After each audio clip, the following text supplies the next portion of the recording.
The Marvel Universe is always evolving, but these newest villains are rewriting the rules. From cosmic threats to sinister masterminds, they're shaking up the status quo and forcing our favorite heroes to face challenges like never before. Doctor Doom hasn't appeared in the MCU yet, only a couple more years, but fans are incredibly excited about the recent news of Robert Downey Jr. returning to play Doom. How is this even gonna work? I have so many questions. Doom is a perfect combination of intelligence, magic, and political power, making him the biggest threat to the multiverse. Now the big question here is, why Robert Downey Jr.? Are they going to make him some version of Tony Stark from the multiverse? Or is Downey playing a new character entirely, similar to how Josh Brolin went from Cable to Thanos? It's possible. Doom's ability to outthink and outmaneuver even the most powerful characters ensures that by the end of Avengers Doomsday, we're confident he'll leave a lasting impact on the MCU. How? That's the big question. Fans are eagerly awaiting his introduction, and if Marvel does justice to the character, Doom could easily become the franchise's most iconic villain. Number 9. Hexfinder. Hexfinder made her first appearance in Scarlet Witch Volume 3, Issue 7 back in 2023, and she's already proving to be one of Wanda Maximoff's most formidable foes. A witch hunter from another dimension. Need I say more, people? Hexfinder is on a mission to eliminate magic wherever she finds it. Her ability to counter chaos magic makes her an especially dangerous opponent for Wanda, forcing the Scarlet Witch to confront the darker aspects of her powers. Now what sets Hexfinder apart is her unwavering conviction. Right? She truly believes that she's doing the right thing by eradicating any and all magic. This of course adds depth to all of their battles, making them more than just physical confrontations. Hexfinder challenges Wanda to not only defend herself, but also to justify her place in the magical world. Number 8. Haymaker. Haymaker made his debut in Captain America: Symbol of Truth back in 2022, and he's quickly become a standout antagonist. I mean, as a hulking, superhuman enforcer, Haymaker isn't just about brute strength, he's actually about making a statement. Yeah, we love it, a man with a message. His clashes with Sam Wilson's Captain America are deeply symbolic, representing the challenges that Sam faces as he steps into one of the most iconic superhero roles in history. Haymaker's raw power forces Sam to dig deep, both physically and mentally, in order to prove why he deserves to carry the shield. While Haymaker's origins remain a mystery, his potential to grow into a more nuanced and of course a reoccurring villain makes him a fascinating addition to Marvel's lineup. Number 7. Rabble. Rabble burst onto the scene in Miles Morales' Spider-Man Volume 2 back in 2022, and he brings a deeply personal grudge against our young hero. He's a tech-savvy villain who's a pro in making drones and gadgets, all that fun stuff, and Rabble stands out for a strategy of attacking Miles where it hurts the most, and that means, you guessed it, his loved ones. Her motivation also stems from a feeling of injustice, believing that Miles has taken opportunities that she actually deserved in the first place. We love it, a little grudge. This personal vendetta gives their clashes an emotional weight that's honestly quite rare in superhero stories. Rabble forces Miles to question his responsibility as a hero and the unintended consequences of his actions. Her calculated approach and ability to outmaneuver Spider-Man at every turn, of course, makes her one of the most dangerous villains that Miles has ever faced. Victor Timely. Victor Timely was introduced in Loki Season 2 only a couple years ago, and he's one of the most intriguing variations of Kang the Conqueror. Unlike the other more overtly menacing Kang variants, you know, throwing apples up and down, doing monologues, this Victor is different. He's actually a quiet inventor that operates in the early 20th century, but don't let his unassuming demeanor fool you, okay? He's still a villain. Victor's mind is as sharp as any Kang, and his connection to the larger multiverse story of course makes him that much more powerful. His story is a fascinating mix of subtlety and inevitability. When he starts as a small player, his presence has these massive implications for the MCU's future. And it's kind of weird to watch. It's slowly playing out and you know it's going to be a big deal, but he's so calm, and dare I say it's kind of a fun scene with him. Victor's ability to shape time and his links to Kang's dynasty ensure that he's not just another variant, he's actually a crucial piece in a much larger puzzle, and fans are eagerly awaiting to see how this puzzle looks. I mean, is Jonathan Majors cancelled? Is he not cancelled? Are we going to see that story finish up? Did I watch an entire season of a TV show for no reason, guys? Number 5.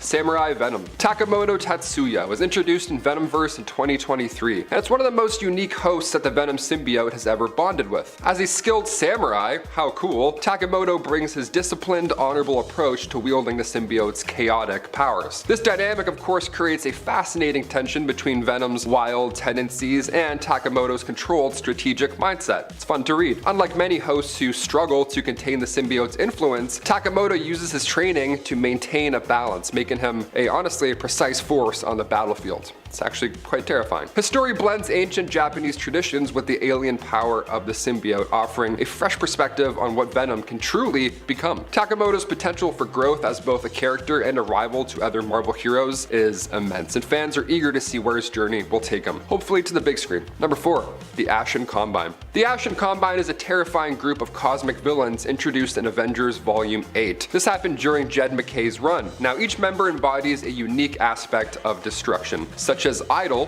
who drains hope and joy, sounds fun. Meridian is a relentless conqueror who leaves planets in ruins, also great. Deadpool's Echo is a sinister and chaotic doppelganger, and Domitian is a ruthless tactician turning victories into defeats. All of them together are party poopers. They spread chaos on a universal scale, overpowering their enemies through teamwork and overwhelming force. Number 3. The Omen. The Omen is a dark entity introduced in Scarlet Witch Volume 3. Now, as a being of pure chaos, the Omen seeks to disrupt the balance of the magical world, making it a direct threat to Wanda Maximoff, of course, and other magic users. Its reality-warping powers are on a cosmic scale, putting it in the same league as Marvel's most powerful villains. The Omen's mysterious origins and sheer destructive potential make it a fascinating antagonist, and its battles with Wanda do push her to explore the full extent of her powers, which, of course, we love to see. The Omen is more than just a villain, it's a force of nature that embodies the dangers of unchecked magic. Imagine this in Harry Potter, it'd be over in 2 movies. Number 2.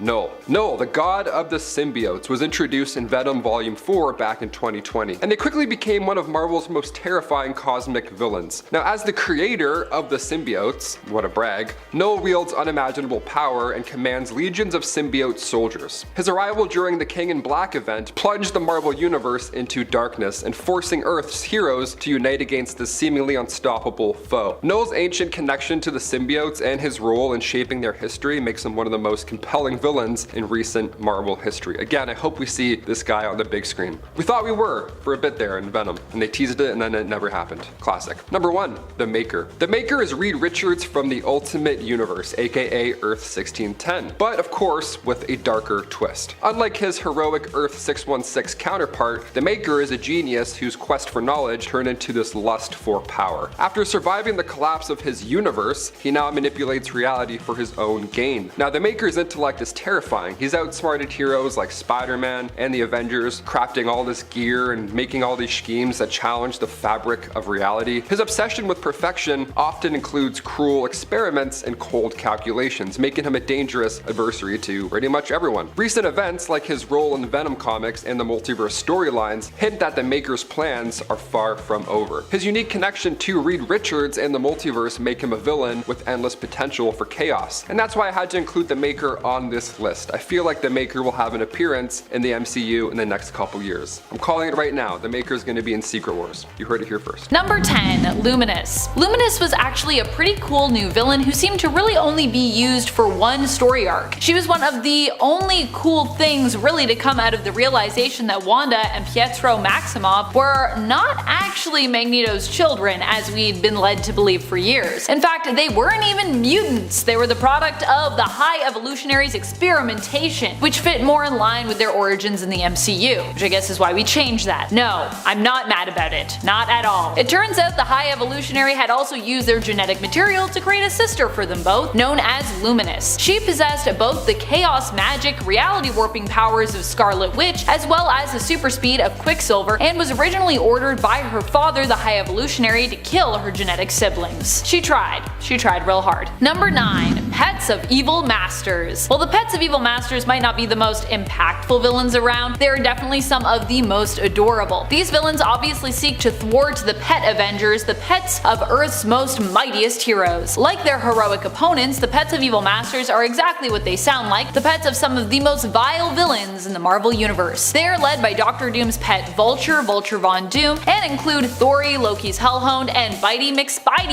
who isn't stated to be owned by any specific villain, but is implied to be the spider that was responsible for creating Spider-Man. On Earth 616, that spider may have died, but on Earth 97161, where the Pets of Evil Masters are from, I guess that little spider lives on, seeking to wreak all kinds of havoc. And before we move on to this next part, just a quick thank you to you for sticking around watching this video, and if you haven't already, something that helps us out a ton here at the channel is clicking that like button, so do it. Click the like button, and if you did already, thank you you so much for doing so, it really helps us out. Number 8. Null. While Null did first appear as a mysterious being in Thor God of Thunder issue number 6 in 2013, he wouldn't receive a full appearance with more exploration and embellishment in terms of his history until the summer of 2018. Now Null has become such a big figure that he is threatening not just Venom's existence, but the existence of all of Earth's heroes with the King in Black event that is slated to start in December. Null has come a long way since that first mysterious appearance, and it's likely he's going to aim to go even further to guarantee his place in the Marvel history books and lore for years to come. Number 7. Immortal Abomination. Immortal Abomination is the devastating monster that first appeared in Immortal Hulk issue 18. He appears to be genetic material belonging to Emil Blonsky spliced with that of Rick Jones, which gives us a really messed up version of Rick with 2 heads in a monster body. This version of Rick Jones and Abomination is also referred to as Subject B. Eventually he was put down later on in Immortal Hulk, but he is a horrifying, powerful, and emotionally painful creature for the Hulk to come up against, especially considering how close he and Rick Jones were. This version of Abomination, it should be noted, is different from the Abomination that we later come to know originally as General Reginald Fortean. The General Fortean version of Abomination first appeared in issue 19 of the Immortal Hulk series. Number 6.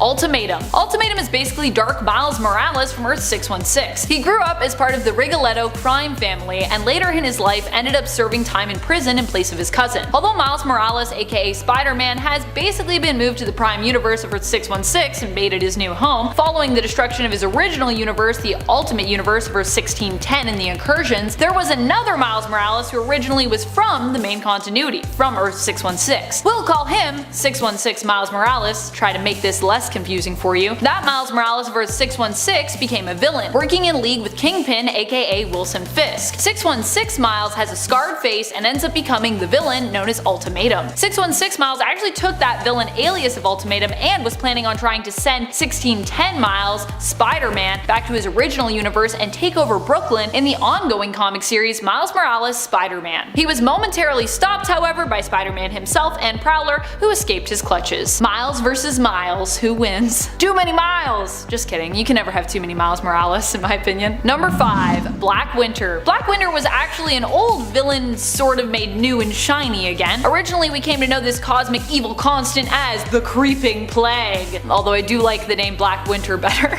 than Creeping Plague. It was credited with being the entity responsible for the death of the cosmos prior to its rebirth when Galen was first transformed into the being known as Galactus. The Black Winter was meant to be this massive, unstoppable eldritch villain, though shortly after its full appearance in Thor issue number 4 from 2020, it was swiftly defeated 2 issues later. It's not so unstoppable. Though it did require the power of Galactus, which Thor wielded in order to destroy the Black Winter, getting a brief glimpse of his possibly perilous future in its last falling snowflake. So yeah, it did require a lot of power, I guess, to take it out, but still, it was only 2 issues. They were like, this thing, it's massive, and defeated, no probs. Oh yeah, the Black Winter is also kind of like an eldritch storm that basically erases the existence of all it comes into contact with, and it comes with bonus visions of your own destruction. Number 4.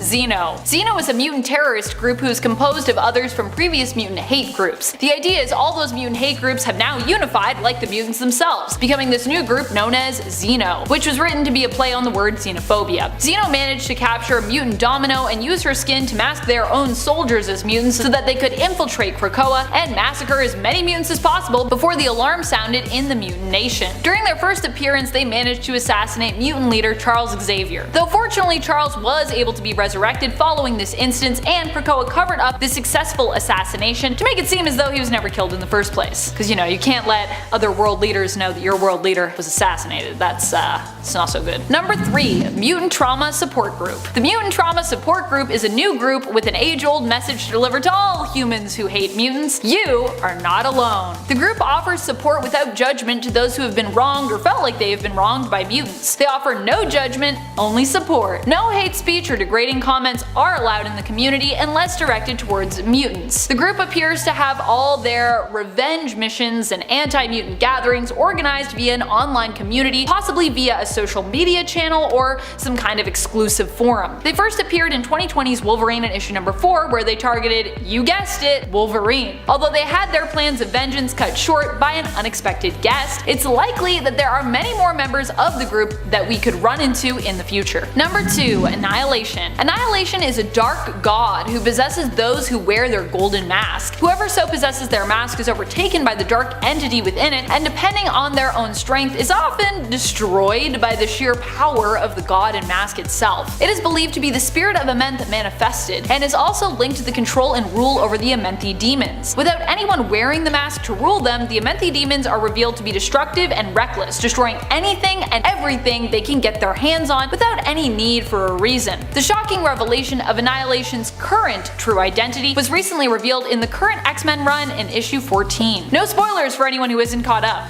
Number 1. Kang. Kang the Conqueror is believed to be coming to the MCU in this next cinematic phase. So while he might not be a new villain in terms of the comics, in terms of the MCU he's going to be one of the freshest we've seen. Once he shows up, that is, in Ant-Man 3, which is expected to release in 2022. Woo! 2022, that's a long way away. It is believed that the brilliant Jonathan Majors will be playing Kang, or at least one form of him, and that he'll be showing up in Ant-Man 3. And that's according to the Ant-Man 3 IMDb page. It's right on there if you look at it. The cool thing with Kang, however, is that he's a time-traveling villain who as a result has been known by many different identities and aliases throughout his history. So while Jonathan Majors may be playing one version of him, there might be other actors also playing Kang. The weird thing though with Kang is that he's a time-traveling villain who as a result has been known by many different identities and aliases. So yeah, it could be great or it could be really confusing. We've known him as Immortus, Ramatut, and even at one point as Iron Lad. It'll be interesting to see how Marvel and Disney aim to integrate Kang and what this means for not just the main continuity but the potential multiverse within the MCU. So many great and bizarre new villains and reinvented villains coming your way. I don't even know what to think of Kang coming to the MCU. That just seems so strange, but I also feel like sometimes the strangest choices are the best. Also, we're getting Jonathan Majors, so I feel really good about that. I guess only time will tell how that will go. Kicking off the list at number 10,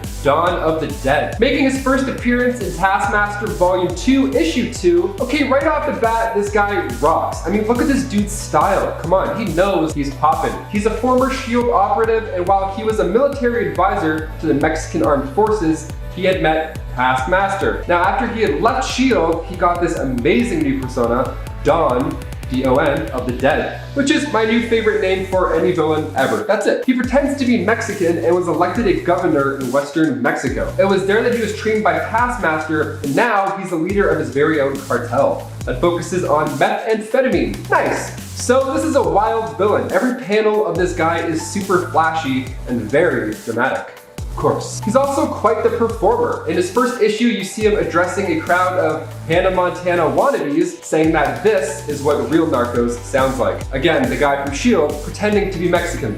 Awesome. Duly noted. And before we move on with our list, guys, if you could just go ahead and toss us a thumbs up because, you know, it helps us a lot here at the studio. And thank you very much to everyone that has already done that. Thank you. Number 9, Macho Gomez. Macho shows up as a random villain to Deadpool in issue 32 of his 2008 series. He is basically an alien hitman who thinks he's the best. Definitely better than the earthbound merc with a mouth, Deadpool. In reality, he proves to not be as great as he thought he was. Deadpool makes quick work of him and then ends up going on a space adventure to get paid and to prove his mettle to the galaxy and the universe. This prompts an epic space opera arc where Deadpool takes over Macho's life, taking his former job and even marrying his widow. Number 8, the Builders. The oldest race in the universe, and they actually consider themselves perfect beings. Okay, wow, we're gonna go there. I see you. Yeah, okay, you're perfect. Sweet. Beyonce and the Builders. Man, that's a tough one. Here we go. They're so perfect. I mean, how do we pick between the two, you know? They worship the Mother Maker herself, the universe. The Builders created these aggressive systems to direct, shape, and control the very structure of space and time. So they think they're the shit.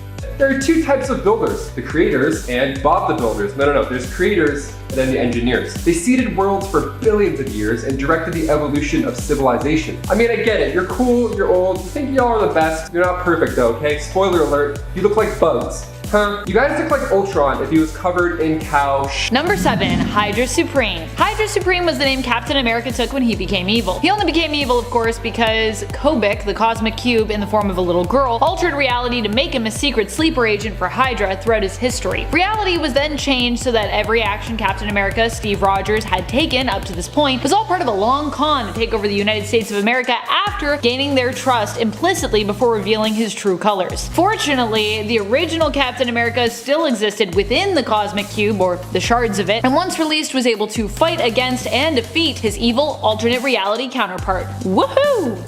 But also not woohoo if you were a fan of Hydra Supreme. Number 6. Deadpool Corps. Making their debut in 2010, Deadpool Corps are, well, they're a team of Deadpools, as you would have guessed. Their first issue, Prelude to Deadpool Corps issue 1, they are founded by Earth 616 Deadpool after the Contemplator chose him to be the one to stop this cosmic entity, the Awareness. Super aware. The Awareness does this really neat thing where it devours the multiverse consciousness. Awesome. The Deadpool Corps have a unique mind that makes them immune to it, and they ride in style, using the B. Arthur as means of transportation, which is not a bad ride at all. I mean, I'd pull up with that. Let's go. The Deadpool Corps joined forces after Dreadpool formed an evil version of the Corps that, of course, had out to, massacre every version of himself in the multiverse. And the Deadpool Corps were short-lived, but as usual, a lot of bloody disgusting fun. Number 5. Assessor. Assessor is an AI who is working in tandem with Ultimatum, or more specifically, working for him. For those who don't know, Ultimatum is basically like evil Miles Morales, who was the Miles of the main continuity of Earth 616 originally. If you want to learn more about him, we actually talked about him in part 2 of this list series, so you can go back and check that out. Assessor, as a villain, is basically like a humanoid appearing Gladys from the Portal video game series. They had heroic Miles Morales brought to a testing center where they could run tests to gain in-depth information on his powers, threatening to harm his family members if he did not cooperate. Assessor does not appear to have any human emotions and only allowed Miles to escape after they were satisfied with the information they had already procured from the tests. It's unknown who created Assessor or where exactly they come from. It's all very mysterious. Number 4. Detroit Steel. Making his debut in Invincible Iron Man Volume 2, Issue 25, we have another big badass suit guy, Doug Johnson III. A former army soldier who ended up working for Hammer Industries. He was the pilot rocking the big bad America suit. Everybody had thought that Doug was dead, and usually when this happens, it's either awful or it works out in your favor. I know from experience, So Mok, Breaker of Faith, turned him into stone during conflict. Then, when good guy Odin restored everybody, he was of course one of them. His family, the army, and Hammer Industries still thought that he was dead though, so he decided to use this in his favor. He got his passport, returned to America, and kidnapped Sasha Hammer in order to get the Detroit Steel armor back in his hands. Justine Hammer was on board with this whole plan. Obviously, she was going to blow up the armor as soon as she got the chance, right? Well, Dougie Johnny III was already way ahead of the game. He had hacked Hammer's systems earlier so that it had no effect on him, which is not a bad idea at all. Number 3. Iska the Unbeaten. Iska is the sister of Genesis, and as such is Apocalypse's sister-in-law. She is a mutant from Morocco who is fighting against our mutant heroes of Krakoa in the Otherworld tournament, intended to settle their dispute as decided by Opal Luna Saturnine, the omniversal magistrates of the Starlight Citadel, as seen in the current X-Men event 10 of Swords. Iska's mutant power is an epic one. She can never be beaten. Krakoan mutants Magic and Cable both set to testing her power prior to the tournament's start at a great feast that was held the evening before, finding them to be quite impressive. They wondered what would happen if she were to face their lucky friend Domino, and Iska assured them that whoever this Domino was, she would certainly lose. And I gotta say, after seeing Iska go to work, I think I would agree. Iska's gonna probably win in a fight against Domino. Let me know what you think about that. Number 2. Evil Deadpool. Making his first appearance in Deadpool Volume 2, Issue 44, Evil Deadpool is somebody I think we're gonna see pretty shortly on the big screen. Yes, of course, I have a theory here.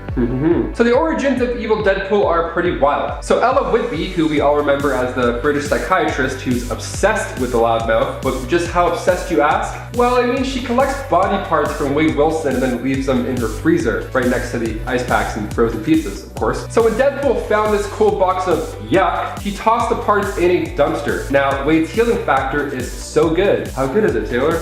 Well, they all formed together and grew back. Ugh, imagine the smell. He ended up stealing a private jet and traveled to the States, where he ran into his other half, literally. The Tiny Legs part in Deadpool 2 was great and super funny, but what's up with his second half? Are they growing another Deadpool? I sure hope so. The evil twin thing seems seems to be working well. We'll watch 1,000 of those all day, every day. Number 1. Solemn. Solemn is one of the champions fighting on the side of Araco during the Ten of Swords event. Initially, we were introduced to him in 2020's Wolverine in issue 6, where he appeared as the perfect match for Wolverine. But although we've seen them dance around one another and even team up to take on a demon horde in hell, we still have yet to see these two battle one another. The reason why they seem so appropriately matched: Solemn is an Iraqi mutant with adamantium skin, meaning he, in comparison to Wolverine's adamantium skeleton, is on the same level of durability. As far as we know, he doesn't possess Wolverine's advanced healing factor though, but he is known for being a smooth talker, and both himself and Wolverine each possess a Muramasa blade, meaning that they would be easily able to slice each other up with their swords. Cause you know, Muramasa cut through anything, also take your powers away. Number 10. The Builders. The Builders are a recent addition of the Marvel Rogues Gallery, only recently approaching their 10th year of existence in the comics, which makes them sound old, but really relative to comic book history, they're still pretty new, because Marvel Comics I think has been going on for like 80 years. Whoa! The Builders are a race of beings who claim to have created most of the known worlds in the universe, seeding worlds and influencing the development of civilizations for eons. They are also said to be a perfect race of beings, and when the multiverse appears to be dying as a result of incursions, they take it upon themselves to clean up the mess by wiping out complete worlds and empires, which puts them at odds with the heroes of Earth during the Infinity crossover event. Number 9. The Black Winter. Ready to be slightly confused? Good. So the Marvel multiverse rebirths itself whenever it gets destroyed. Right now the multiverse is currently in its 8th version. Everything prior to the most recent Secret Wars and the incursions and the battle world and all that took place in the 7th version. Before that came to be, there was, get this, the 6th version. And when that version was destroyed, only one being survived. That would be the character who became Galactus. Well, now we know how the 6th cosmos was destroyed, and ooh, it's scary. The 6th cosmos was actually consumed by an entity called the Black Winter, essentially a living storm of destruction and entropy on a multiversal scale, like Galactus but for universes. Kind of. When the Black Winter ate the 6th cosmos, it allowed Galen, Galactus' real name, to live on into the 7th cosmos, and serve as its herald. Now, funnily enough, Galactus mostly ignored his heralding duties until the day the Black Winter showed up in the 7th cosmos in 2019. Galactus turned to Thor for help, but the two were unable to cooperate, and Thor wound up slaying Galactus, something the Black Winter prophesied would actually happen. Then Thor turned the corpse of Galactus into a power cosmic explosion and blew up the Black Winter. But before it went away, it showed Thor how he will perish at the hands of Thanos wielding an Infinity Stone encrusted Mjolnir. So now we have that to look forward to.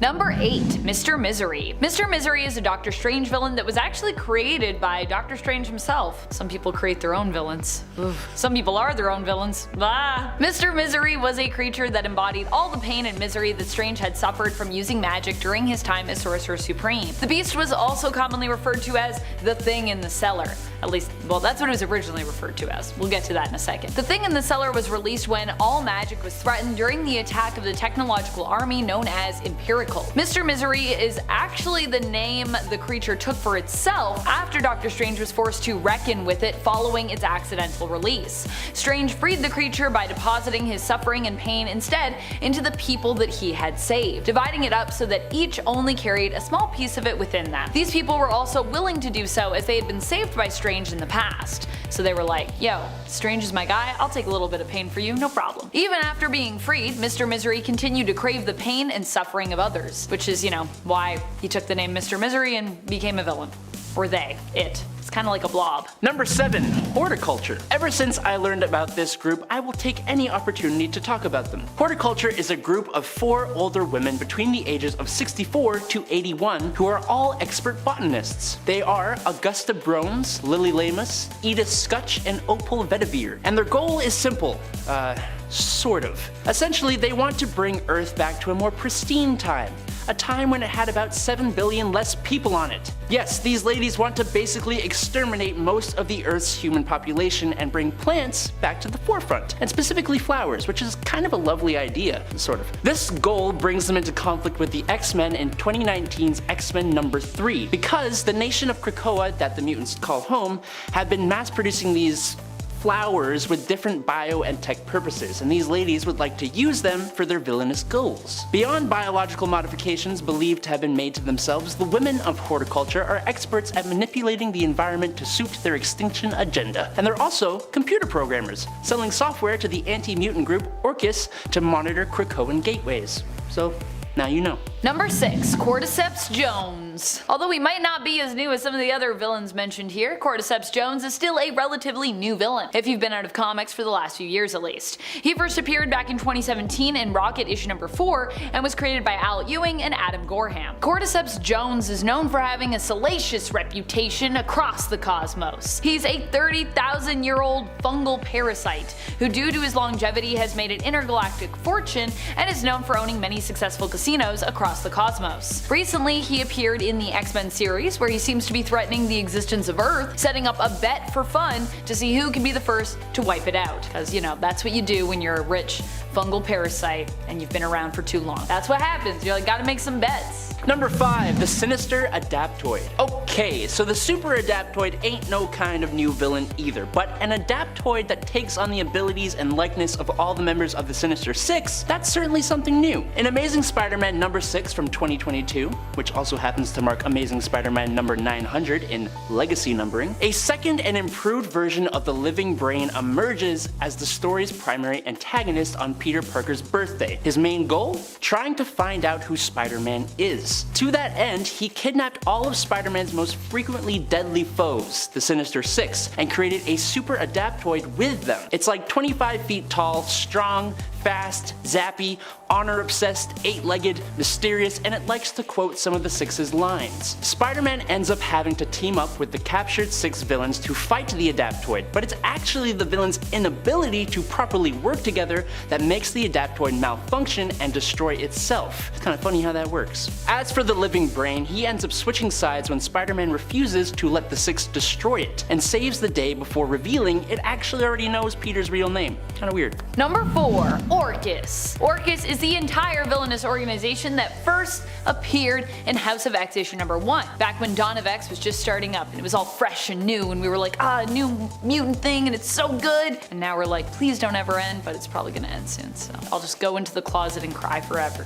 Don't worry about it. Orcus is an anti-mutant organization that is pro-human, and as such is all about the advancement of AI, such as Nimrod and Sentinels, to help protect humanity against the growing mutant threat. I feel like there's gonna be some people in the comments who are gonna say, actually, Nimrod is technically a Sentinel, and you're right, but also, don't worry about it. Orcus sees mutant evolution as a threat to humanity's existence, but little do they know, the AI they're creating is likely to serve as an even greater threat to humanity's existence in the future, based on everything that we've seen, and every alternate universe we've ever explored where that has continued. Many have joined Orcus since we were first introduced to them, with even a few mutants betraying their own kind to join their ranks. Number 3. Uranos. Okay, technically this guy actually appeared in What If number 24 in September of 1980, but 1. He looks completely different, 2. He wasn't doing anything until now, and 3. He's cool, so I don't really care. Uranos the Undying is Thanos' grand uncle, and one of the deadliest beings in the Marvel Universe. Uranos, like every Eternal, was created by the Celestials 1 million years ago, but he believed the Eternals best fulfilled their purpose if they exterminated both the Deviants and the humans, all life outside the universe, and imprisoned the Celestials. Luckily, his brothers Kronos and Oceanus disagreed, plunging the Eternals into civil war. Now, he ultimately lost that war and was captured by his brothers and became the first Eternal to be imprisoned within the Exclusion, where he stayed for over 500,000 years because of the failsafe he imposed upon the machine. That failsafe being that if he dies, his greatest celestial designed weapons will be unleashed. Recently, mutants have been revealed to be related to deviants, making the X-Men enemies to the Eternals, and the Eternal Druid called on Uranos for help in Axe Judgment Day number 1. And to show how powerful he is, in a matter of 20 minutes, Uranos eradicated Cable, Magneto, and David Haller, otherwise known as Legion, along with a bunch of other very powerful mutants. He's scary. Number 2. Annihilation. Annihilation was at first a mysterious villain who appeared in the X-books. Eventually, however, we learned that Annihilation was actually a demonic and possessive force which had taken over Genesis, who was forced to take up the golden helm of Annihilation after defeating the villain. It was basically a losing battle either way, as if Genesis lost, she would have died, but in winning, she was forced to take up the helm and then lead the demonic forces of Amenth, which had so long plagued Araco and its people. So it's like a if you win, you lose, and if you lose, you lose. Genesis turned out as well to be the long-lost wife of Apocalypse. Apocalypse had left his wife, children, and people eons ago in an attempt to help saving Araco from the Amenthi forces that threatened to one day overtake it. In the end, Apocalypse, with the assistance of Saturnine, helped to free Genesis from the hold of Annihilation, and the helm was turned into a staff that was less influential on its host and more easily used as a tool instead of, possessing the will of whomever possessed it. Annihilation had their first appearance in X-Men issue number 12 from 2020. Number 1. Monolith. This likely villain is so new it was hard to even find information about her. First appearing in July of 2022, which is last month unless you're in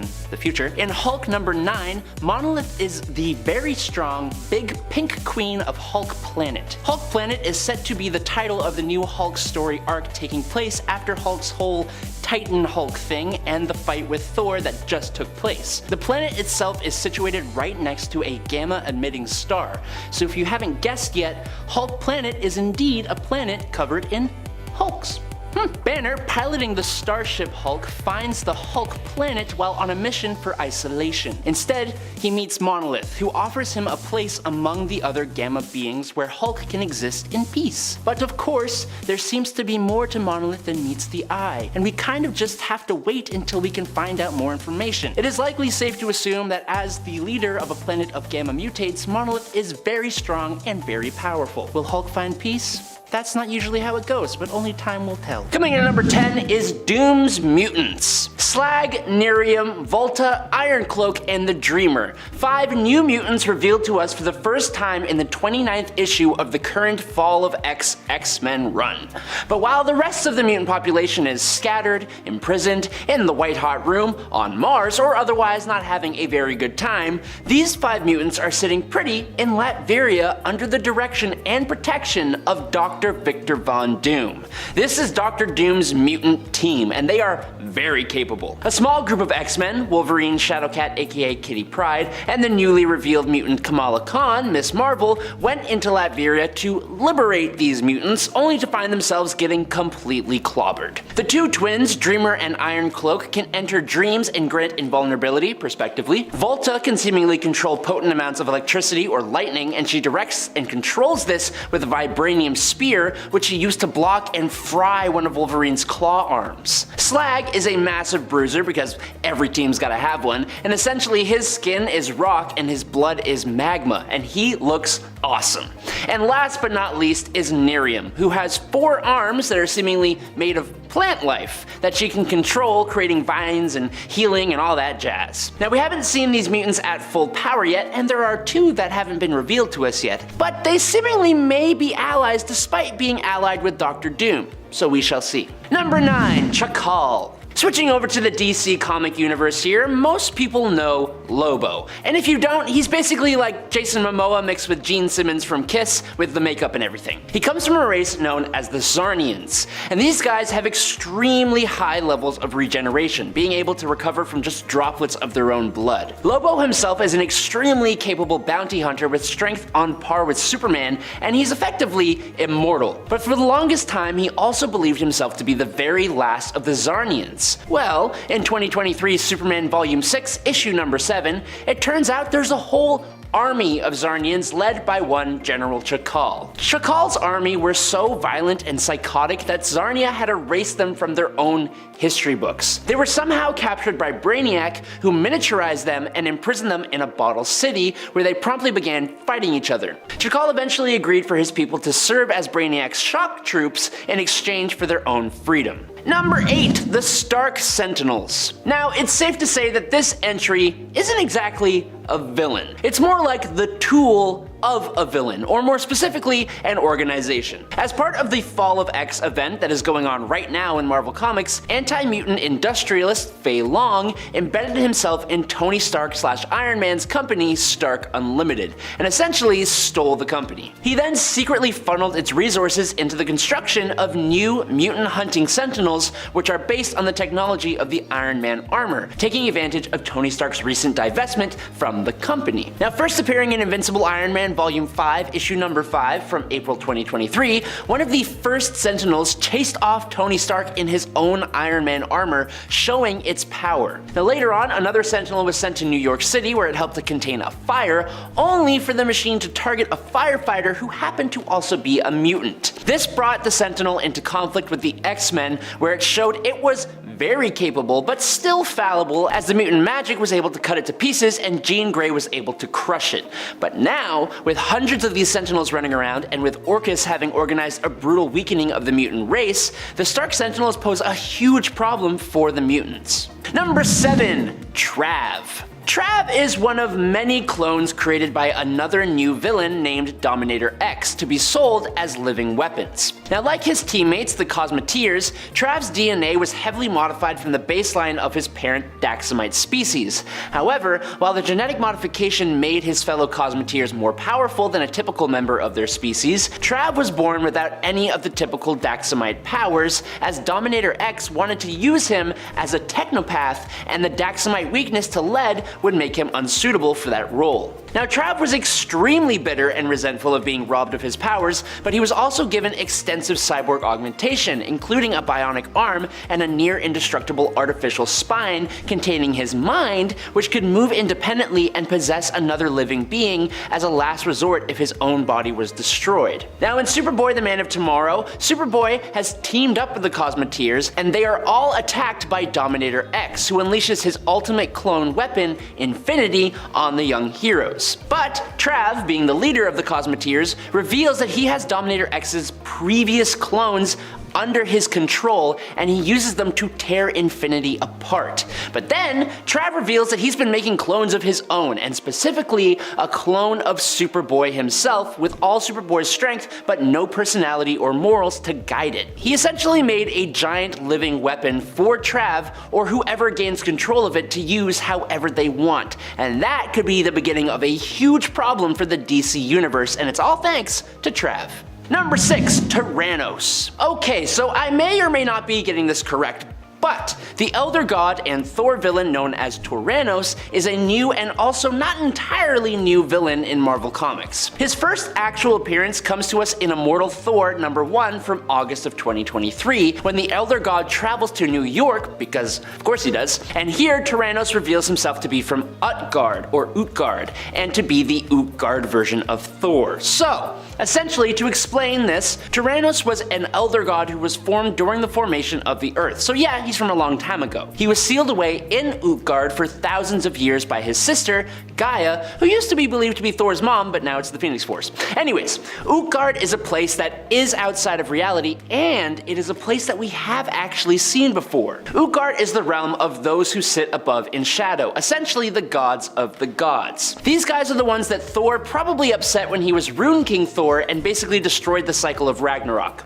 Anyways, essentially wishing things to be better than they were, Gaia unlocked her sibling out of imprisonment alongside Utgard Loki, and she sent Tyrannos to Earth to test her son Thor, which is when he formed a Thor core, and it was so awesome. Number 5. Amalek. Coming to us in the very first issue of the most recent Power Girl series, an auction for artifacts from successful alien civilizations, set up by Power Girl herself in her alter ego, is ambushed by a group of space pirates, because of course it is. These pirates are led by a new villain known as Amalek. Now, Amalek here has a vendetta against Kryptonians specifically. According to him, Kryptonians destroyed his home planet. He says that Kryptonians basically go and find other planets and declare them lesser than, and begin interfering in the natural evolution of that planet. He hates Kryptonians for their colonial ways, basically. He has a whole whack of anti-Kryptonian weaponry that he used to hold back Power Girl long enough for him and his crew to escape. Now it turns out that one of the artifacts at this auction was a piece of Power Girl's symbiote ship that sheltered her and raised her in space. The symbiote ship had managed to infect itself into Amalak and gave him a big old power boost, seemingly granting him a form of geokinesis as well as enough superhuman strength to actually do some real damage to Power Girl. But Power Girl did some damage back, and then Amalak basically ripped his own eye out and disappeared into the sea. So we have to see what will happen next with this character. In at number 4 today is Muzzle. Muzzle is another villain who may actually turn out to be an ally to the heroes given some time. Now starting off as a low-level criminal, Muzzle appeared in Marvel Voices Pride 2023 in the 8th mini-stories within this comic called No Trespassing, Beware of Dog. As part of a crew called the Commune, who are described as a Robin Hood-esque queer human anarchists who live and work together, this group broke into Stark Unlimited Pharmaceuticals to steal hormones to counteract the crazy wait times for trans healthcare in New York City. But they were also stealing insulin among many other things. As they were making their escape, they were stopped by none other than Spider-Man, which is when the Commune sicked Muzzle on him. Muzzle turns out to be the result of an experiment to create a human symbiote hybrid. When he was born with a large symbiote mouth, fangs, and a prehensile tongue, his mother was pretty freaked out and abandoned him to his grandparents, Dory and Grover. Because of his appearance, Muzzle was an outcast, and so he ran off to New York and joined the Commune. When Muzzle faced Spider-Man, he gave Peter a massive bite, was able to absorb Spider-Man's webs and the electric charge from Spidey's web shooters, and fire them back through his mouth. Muzzle was able to web up Spider-Man and subdue him, but Muzzle also came back and healed Spider-Man's wounds, taking them onto himself, so he may yet be a hero. We will see. Number 3, the Childminder. Okay, I'm gonna try my best to explain this one, but it has to do with time travel and DC continuity, and those are my brain's biggest weaknesses. So, here we go. Appearing in Stargirl The Lost Children #1 from January 2023, the Childminder is a time scavenger who was attracted by the many changes made to the timeline since the Flashpoint event. The big one for the Childminder was the 13, a group of heroes and villains active in the 1940s who were removed from the timeline by the Flash and Dr. Manhattan, and then saved by the Time Masters and accidentally reintegrated back into the timeline. I don't know. 8 of these 13 were the forgotten sidekicks of Golden Age heroes. As the young members of the 13 did not have a proper place in history, the Childminder was able to pull them to Orphan Island, an uncharted island in the Pacific Ocean where time was frozen. She also snatched some kid heroes who had not been erased at all. So, as one of the creepier villains introduced this year, the Childminder gives strong, like, Baba Yaga vibes, evil witch, Hansel and Gretel vibes, that kind of thing, especially with her whole goal of restoring her own youth and how she's like half bird. It's really weird. I need to do more reading on this, but definitely an interesting villain, and she's now in the form of an egg. So, that's something. In at number 2 today is Ogdu Fraze. He may have a silly sounding name, but Ogdu Fraze may very well be the Marvel Multiverse's next big bad. Ogdu is actually Ben Grimm, aka the Fantastic Four's The Thing's latest enemy, appearing in his 2023 series. Now Ogdu Fraze has laid claim to the Marvel Universe's most dangerous weapons and artifacts, and the most alarming of them is his newly revealed Psychopomp engine. This engine is harnessing the energy of the birth of Galactus himself. And with all that cosmic power at his command, Fraze is trying to remake all of reality in his own image. Specifically though, Fraze intends to rewrite the laws of the universe to remove any trace of entropy in a bid to erase pain and despair. Basically, he's trying to get rid of death. Now, this is something similar to what happened in Marvel's Cancerverse, and if it gains the attention of the many-angled ones, like it did then, well, it won't go so great. Even if that doesn't happen though, there are more than like 20 things that could go wrong when trying to remake reality like that, and none of it is good. Not that I know, because it's not real. Number 1, Dr. Hate. First appearing in Night Terror's Night's End #1 in October of 2023, Dr. Hate appears to be an inversion of Dr. Fate.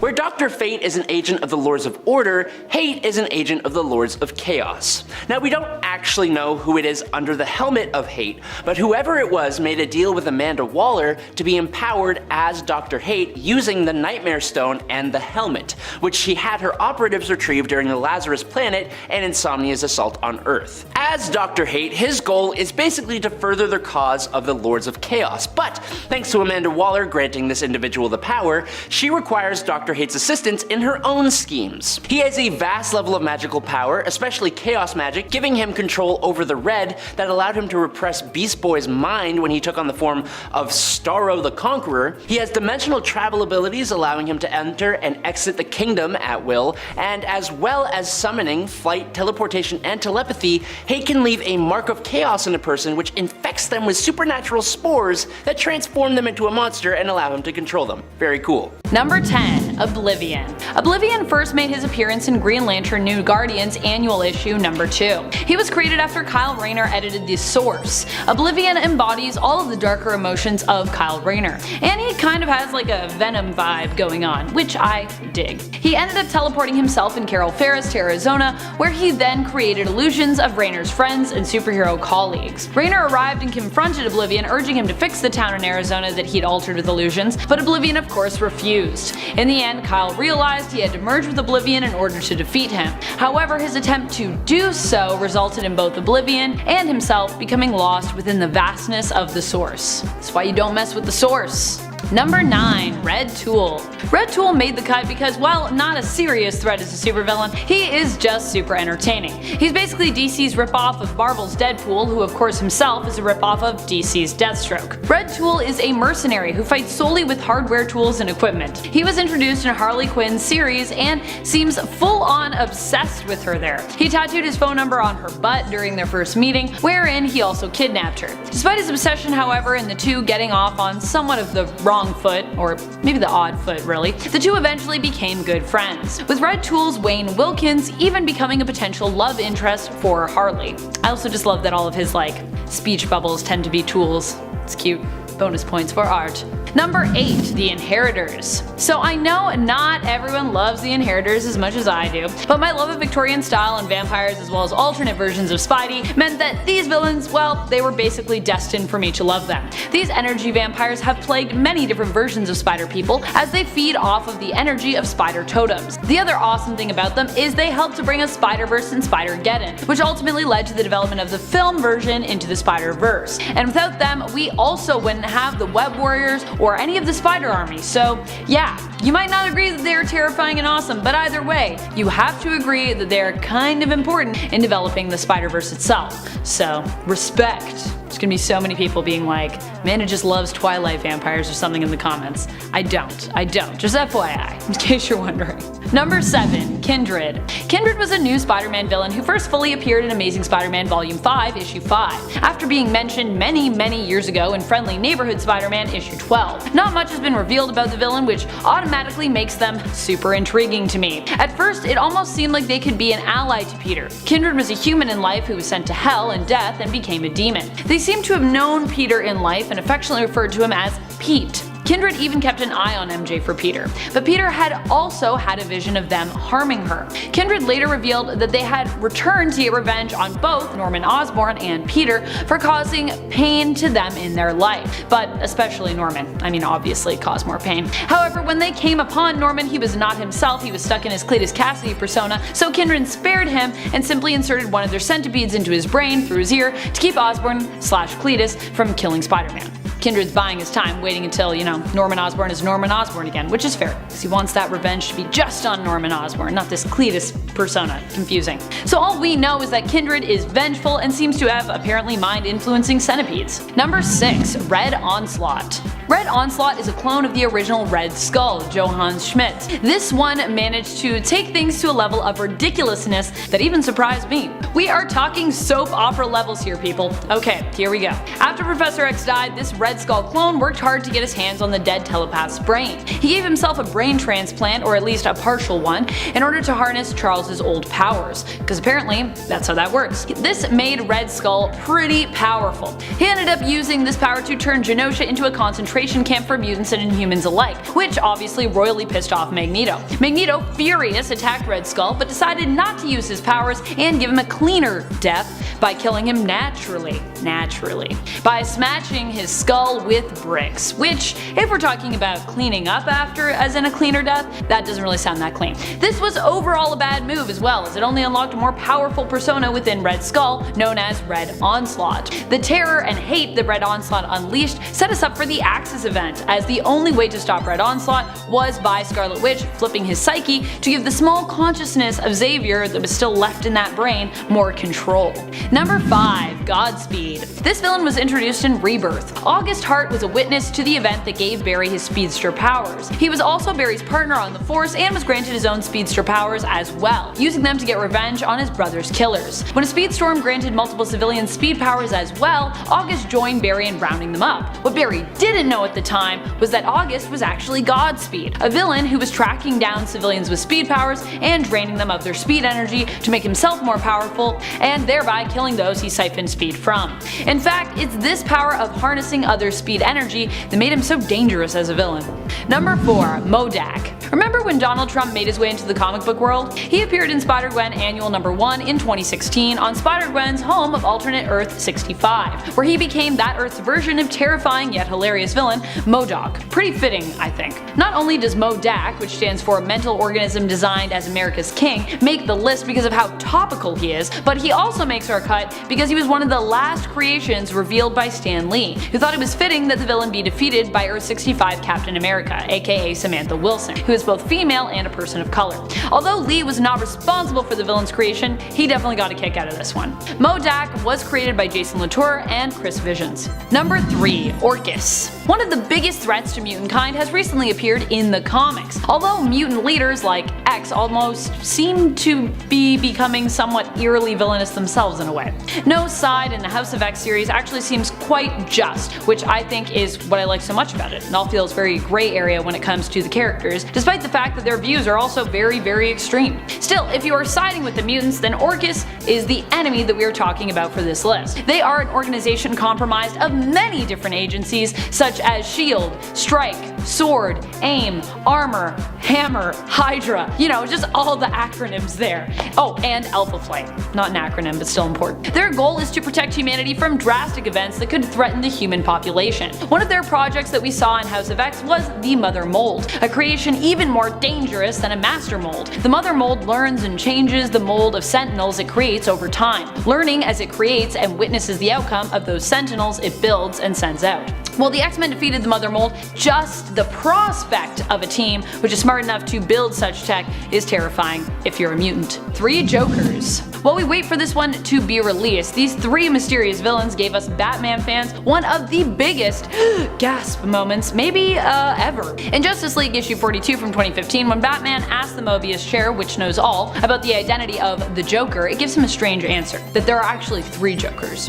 What? We didn't even find out though what that answer was until 8 months after the question was asked as well. We just got to see Batman be like, what? And then we were left with that cliffhanger piece of information that there were 3 Jokers for like what feels like forever. Jeff Johns and Jason Fabok set out to work on a miniseries from DC's Black Label exploring this mystery titled Batman 3 Jokers. But this series has since had its expected release date pushed back, and then back again. And now it's looking like we should probably see this book sometime this year in 2020. Hopefully it's worth the wait, and hopefully, please let it end up being canon. Still, prospects seem good for these 3 Jokers. I really just want to know who they are. It's very exciting. Number 1. Dark Carnage. Okay, so I know that Cletus has been a villain who has been around since the 1990s, but his latest resurrection and change has taken the supervillain to new heights, breathing new life into him and changing him into something beyond his more well-known alias as Carnage. Following the events of the Poison invasion, Cletus returned to Earth, literally plummeting out of the sky. As the atmosphere threatened to burn him up upon re-entry, the Carnage symbiote re-emerged, attempting to protect its host. However, it failed, and it seemed that Cassidy and Carnage had perished. until a Null worshipping cult got its hands on his corpse and managed to bond Cletus with the ancient Grendel symbiote, aiming to turn him into a vessel for Null to return in. This set in motion the events of absolute carnage, putting in danger the lives of anyone who had ever bonded to a symbiote, or the corpses of those now deceased who had bonded to a symbiote, as dark carnage set out to consume their symbiote codices located in their spinal columns.